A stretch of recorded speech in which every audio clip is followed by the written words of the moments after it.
Muslims have convinced themselves that the only reason that non-Islamic societies have better medicine, science, and technology, and brace yourself, this is going to be kind of funny, because they believe that Western scientists rehashed scientific discoveries made by some men who lived in Baghdad 1,200 years ago. As absurd as this sounds, it only gets worse.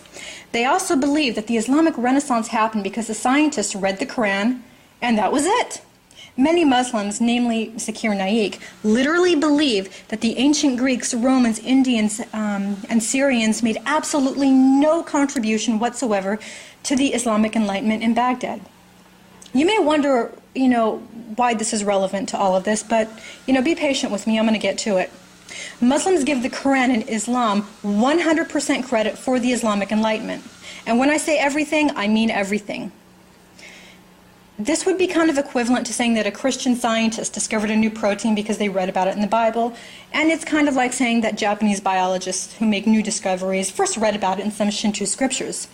Muslim people who believe the Islamic Renaissance happened because many of the ancient scientists just so happen to be Muslim literally have no idea how scientific knowledge is created in the first place.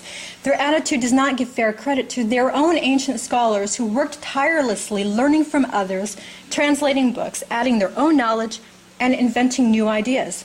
The fact is that Islam had very little to do with the Islamic Renaissance, because Renaissances happen because people get together and learn from each other and share ideas. It's not because many of the Muslims back then just so happened to be Muslim. It's about something important that was going on during that 300-year period. So now let's step back into the modern times. When we ask a Muslim, why aren't Muslims making any contributions to modern science? Pay very close attention and you will find that their rebuttals are full of religious mumbo-jumbo. For example, an Islamic charlatan will actually get on television and tell the whole world that an imam discovered the cure for AIDS. And they will explain that the cure for AIDS comes from some hadith about a bacteria on a winged fly.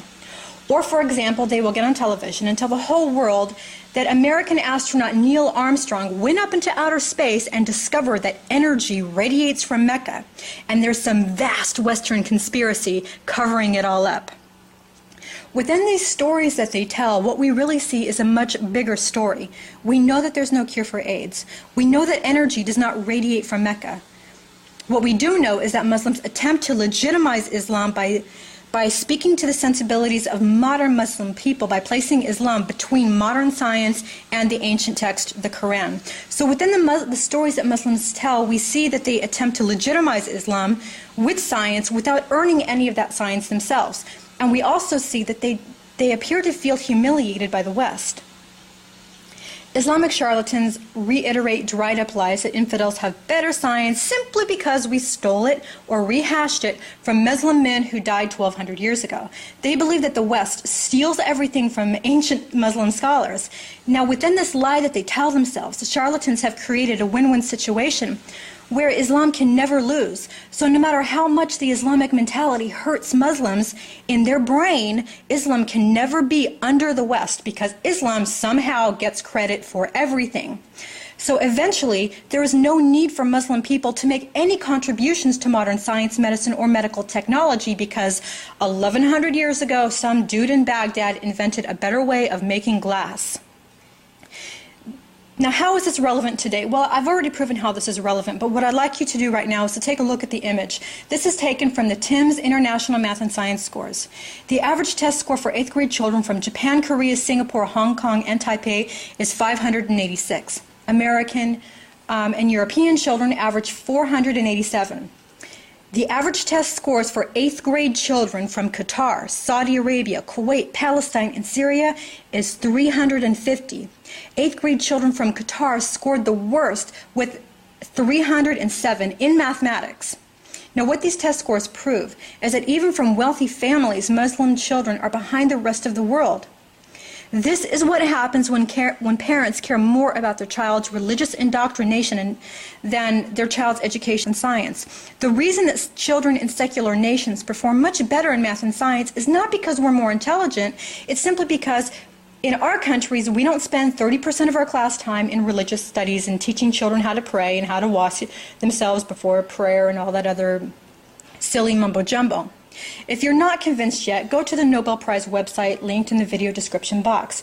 Women and men, black, white, Asian, and Hispanic from all over the world for the last 100 years have won the Nobel Prize in physics, chemistry, anatomy, and physiology.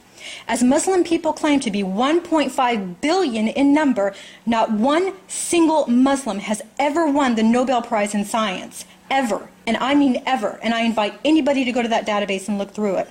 And what's really ironic here is that the Quran says that women are intellectually inferior to men, yet women consistently win the Nobel Prize in anatomy, chemistry, and the biological sciences left and right. The problem here is that the Islamic mentality is one that looks backwards in time. They're consumed with Muhammad and consumed with his wives and consumed with his companions and transmitting stories of their lives, etc., etc., etc. And it goes on and on and on. They look back to the past as the golden age, and they don't look to the future. This is why they are not doing as well as they should. The problem with this 1.5 billion people is how Islam shapes how they choose to spend their time. When people spend their time praying 5 times a day, performing 5 daily ritualistic washings, spend time reading the Quran, spend time reading Hadith, spend time reading the Sunnah, spend all their time just focusing on looking back at the traditions, they are not spending their time in math and science classrooms. And that right there is exactly how Islam is harmful to humanity. And math.